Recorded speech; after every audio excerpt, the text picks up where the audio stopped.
Welcome back, everybody. Today we're going to dive into something I think is pretty cool, and that's how to describe people in English.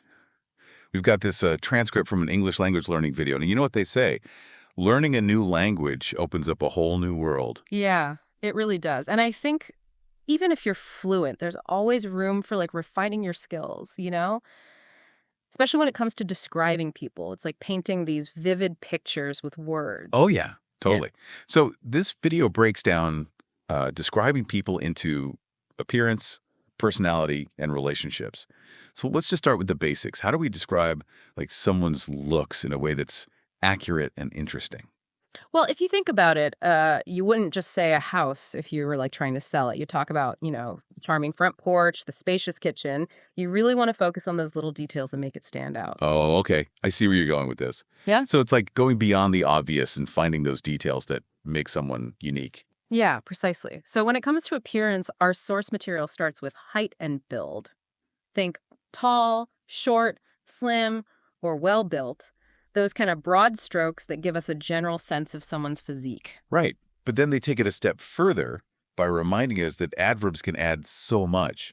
So instead of tall, we can say incredibly tall or surprisingly short, just to add a little bit more nuance and even personality. Exactly. It's those little tweaks that make a description come alive. And the video even clarifies some terms that might not be immediately obvious to everyone, like well built, which actually refers to someone who's muscular and strong, not just tall.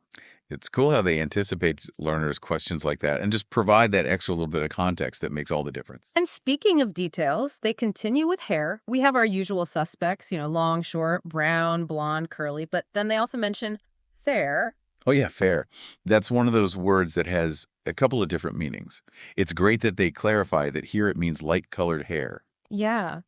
And they even remind us that it can also be used for skin tone. It's all about expanding our descriptive vocabulary, right? Okay, so we've got like the basics covered: height, build, hair. But what about the extra details that really make a description pop? The things that make someone instantly recognizable. Ah, yes. The video mentions scars, striking features, or even comparing someone to a celebrity. Oh, yeah. They even give an example. He looks a bit like a younger version of Vin Diesel. I mean, who doesn't love a good celebrity comparison? It instantly like conjures up an image in your mind. Totally. But they also define striking features. They explain that it refers to a face that's both attractive and unusual, something that really draws your attention. It's like they're giving us the building blocks to create memorable descriptions. We've got the foundation, and now we're adding those unique details. Right. And that's what makes this so interesting. We're not just learning vocabulary, we're learning how to use language to capture the essence of a person. Totally. Okay, so we've got the physical picture down, but now let's dive into what really makes a person tick their personality. How do we describe someone's character in a way that's both accurate and engaging? Well, the video suggests that we go beyond just simple adjectives. Like instead of nice or kind, we should pick words that have more depth and are more specific. Like considerate, which means someone is thoughtful and aware of others' needs. Oh, so instead of just funny, we could say witty, like someone who's clever and quick with their humor. Precisely. It's about using words that paint a more nuanced picture of someone's personality. They also remind us that examples are super important. Don't just say that someone is generous, tell a story. Yeah. Illustrate their generosity. My friend Sarah is incredibly generous. Last year, she organized this fundraiser for a local animal shelter and raised thousands of dollars, something like that. Exactly. It's not just telling, it's showing. Yeah. We not only hear that Sarah's generous, but we see her generosity in action. That's what makes a description memorable, Those little details that bring someone's character to life. So we're not just listing adjectives, we're like weaving these words and stories to create this tapestry of someone's personality. Exactly. The video even gives us this whole toolbox of positive traits to work with. Words like reliable, honest, straightforward, cheerful, positive, optimistic. It goes on and on. It's like a buffet of positive attributes. Hmm. And we get to pick and choose the best ones to capture the essence of the person we're describing. And they even use this full-blown anecdote to illustrate this point. Craig, who I work with, is such an honest guy. I remember one time he found a wallet with 500 pounds in it, but he insisted on going straight to the police. Now that's a story that really stays with you.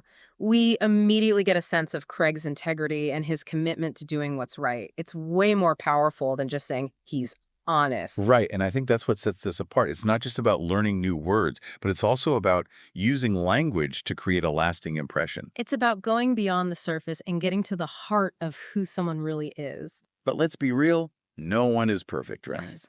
So, how do we describe those less than desirable qualities without being super harsh or judgmental? That's a great question. The video acknowledges that everyone has their flaws, and being able to describe those is just as important as highlighting someone's strengths. Okay, but how do we do that without sounding like we're tearing someone down? Well, they actually suggest a few different approaches. First, we can often use the opposites of those positive traits. So instead of kind, you might say unkind. Or instead of reliable, you could say unreliable. Right, so using those familiar words but flipping them to describe the other side of the coin. Exactly. But they also introduce some new vocabulary that's a little bit more subtle. They mention words like selfish, self-centered, and even self-obsessed words that can be pretty strong. Okay, those are some strong words. But I guess in some situations, especially if you're trying to paint a negative picture of someone, they could be useful. Right. And they also point out that we can use more indirect language to soften the blow a little bit. So instead of lazy, we could say they tend to procrastinate or struggle with motivation. So it's all about finding the right words to get the information across without being too harsh or, whatever. Right. And as always, they emphasize the importance of giving examples. So instead of just saying someone is moody, they say, my colleague Craig is so moody, he'll be fine 1 minute, then suddenly he starts acting like he hates everyone. Okay, now I can totally picture Craig. Yeah. Yeah, I can definitely relate to having colleagues who are a bit unpredictable. So we've covered appearance and personality, but there's one more element the video highlights. Relationships. Why is this important to include when you're describing someone? Well, if you think about it, if you were describing your best friend to someone who's never met them, you wouldn't just list their physical characteristics and personality. You'd also talk about how you met, how long you've known each other, what you have in common, those things that make your relationship unique.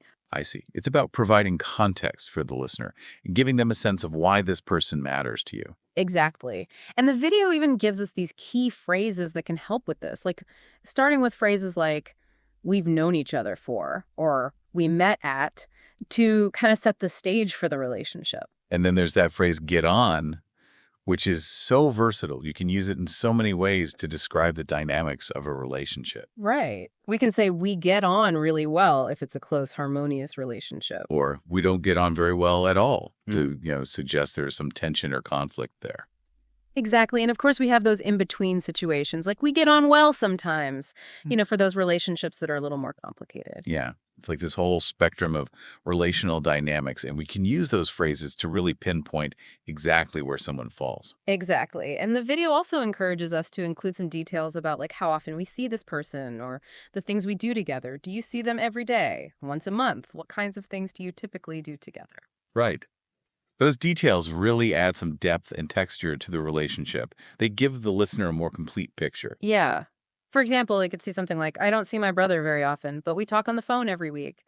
And when we do get together, we usually go hiking or play board games. It's those little details that make a relationship come to life. It helps the listener understand that connection between two people. It's like adding those finishing touches to a portrait, those subtle brushstrokes that bring the whole picture into focus. Okay, so we've got all the pieces now. Appearance, personality, and relationships. But how do we put it all together? Like, how do we create a complete and coherent description? Well, thankfully, the video gives us some really great examples of how to weave all those elements together. For instance, they describe someone's brother this way. My brother is quite tall and well built. He has short brown hair, but he's going bald fast. He looks a bit like a younger version of Vin Diesel. Oh, I can totally picture him already. Yeah. They've given us a really clear image right off the bat. Right. And then they move on to his personality. He's really funny. He likes making weird jokes, generally at the most inappropriate moment. But then they add, however, he can be a little unreliable sometimes. He often forgets to do things he promised he would. So they've given us a balanced view of his personality, right? Both his strengths and his weaknesses. It makes him seem like a real person. Exactly. And to wrap it all up, they describe their relationship. I don't see him often, though we talk a couple of times a month. When we meet up, we like watching films or playing cards. So it's a pretty short but complete picture of their relationship. They've highlighted the frequency of contact and their shared interests. And they also provide a description of a friend. I'm going to tell you about a friend of mine, Sarah. She's quite short and very slim, with light brown hair. She's very pretty, and she has a really nice smile. Okay, I'm already getting a good sense of what Sarah looks like. Right. And then they talk about her personality. Sarah's cheerful and fun to be around, and she's also very straightforward. You know who she is right away, and it's easy to feel comfortable around her. I like how they highlight how approachable she is and how genuine she seems. Exactly. And they end with a little bit about their relationship. I've known her for about 12 years now, since university. We get on well because we have a similar attitude to life, and we always have lots to talk about. Okay, so they've painted a pretty complete picture of Sarah, her appearance, her personality, and her relationship with the speaker. It's a good example of how to weave all these elements together to create a really engaging description. And it's important to remember that these are just examples, you know? What's really cool is that we can use these tools to describe anyone in a way that feels authentic and true to our own experience. Exactly. It's like they've given us these paints and brushes, and now we can create our own masterpieces. And the more we practice, the more skilled we become at capturing those little nuances of human experience and sharing them with others. So what does this all mean for you, dear listener? Well, it means that you have the power to bring people to life through your words. You can paint these vivid pictures and create lasting impressions on the people you talk to.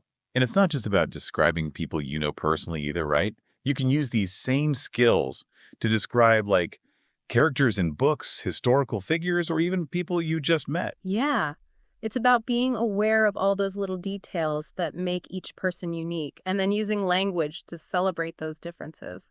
So, dear listener, we challenge you to put these skills to the test. Think about someone who's made an impression on you, someone you really admire or find fascinating. Yeah. Take a minute to create a word portrait of this person using the techniques we've talked about today. Focus on those specific details that make them memorable. You know, those little quirks that make them who they are. Don't just tell us what they look like. Tell us what makes them tick. Tell us what makes them unforgettable. Imagine being able to introduce this person to someone who's never met them, to paint a picture so vivid that they feel like they know them too. That's the power of language. And remember, this is just the beginning. There's always more to learn and more ways to make your language come alive. It really is amazing how powerful language is. You know, you can be transported to a completely different time and place just by using the right words. And you can experience the world through somebody else's eyes. It's true. It's like we can build these bridges between people. And language is like the mortar that holds it all together. Yeah, and I think as we keep learning and exploring language, we just keep finding all these new ways to connect with each other, and we really start to understand ourselves and the world around us so much better. Okay, so dear listener, we encourage you to keep diving deeper into this world of language.